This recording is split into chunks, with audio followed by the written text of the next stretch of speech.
Rika, according to your report, it's pretty clear that N Srinivasan getting a year's extension is just a mere formality, but your report also mentions the case in the Supreme Court that could halt Srini's march.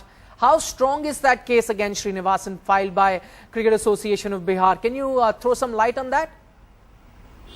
Well, Nikhil, that case comes up for hearing in Supreme Court around 12:30 in the afternoon tomorrow. The Cricket Association of Bihar had made a plea to Supreme Court to restrain N Srinivasan from contesting the BCCI election on 29th of September. It has also made a plea to the BCCI to keep Srinivasan away from all committees. Unlikely BCCI is going to do it, but we'll have to wait and see what the court says tomorrow. Depending on what the court says, the board, the 30 members of BCCI will have to act on it. If the order goes against Srinivasan, then perhaps there is a case for Jagmohan Dalmia to continue as the interim president. However, if there is a stay or goes in favor of him, Mr. Srinivasan will take charge. Okay, Akash, to you now. The question is, and the big question is, how is it that N Srinivasan has the entire South Zone in his pockets? And why is it that no one is standing against a man whose son-in-law and also his IPL team is under the scanner for corruption? Well, Nikhil, as Rika just told us, the decks, of course, have been cleared for Mr. Srinivasan. That we know for a fact that he will clinch that one-year extension, which he will seek at the AGM on the 29th.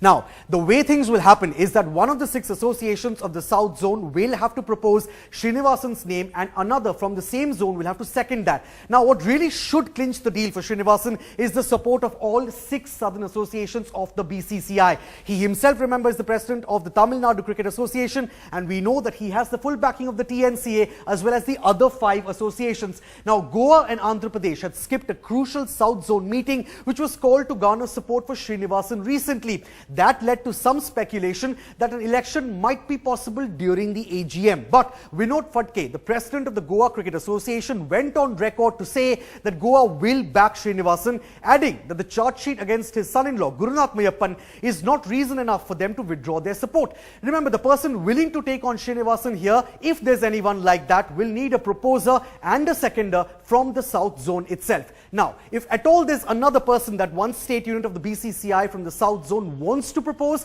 it has to be a big enough name to take on N Srinivasan. But none of the other biggies would even perhaps be interested in contesting. The likes of Arun Jaitley, Rajiv Shukla and Jyotiraditya Scindia are of course busy with the general elections which will come up next year.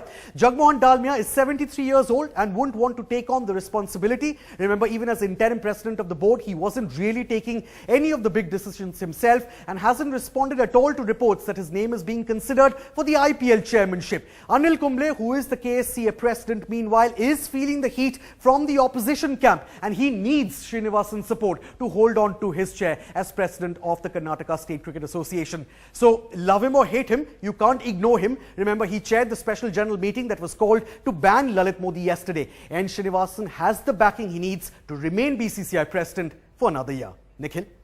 All right, thanks for that, Akash. But that brings me to another question, and let me ask Rika this. The BCCI AGM is on Sunday. If these big wigs that Akash mentioned are not ready to stand against Srinivasan, are there any other names that may come up as a surprise at the 11th hour?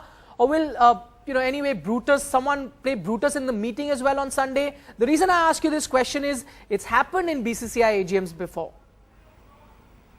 Well, Nikhil, when it is BCCI, you can't rule out anything.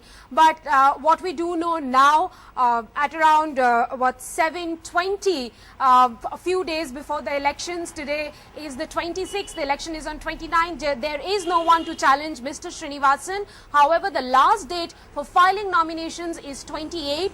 We had heard names of few biggies doing the rounds last week, Shashank Manohar and Sharad Pawar. Manohar, of course, did not come into the fray because he did not want to stand unless he was guaranteed of winning. He was guaranteed of all the votes. Also, he did not want to come in for any interim arrangement with N Srinivasan. He was very clear, if Srinivasan he has no role to play, then he will come. Sharad Pawar again did not come in because he has to come through MCA elections, MCA polls. He has to win that poll, and that is slated for next month. All right, thanks a lot for that, Rika and Akash. Of course, we'll keep bringing you updates leading up to that election on Sunday. But as things stand right now, decks are cleared.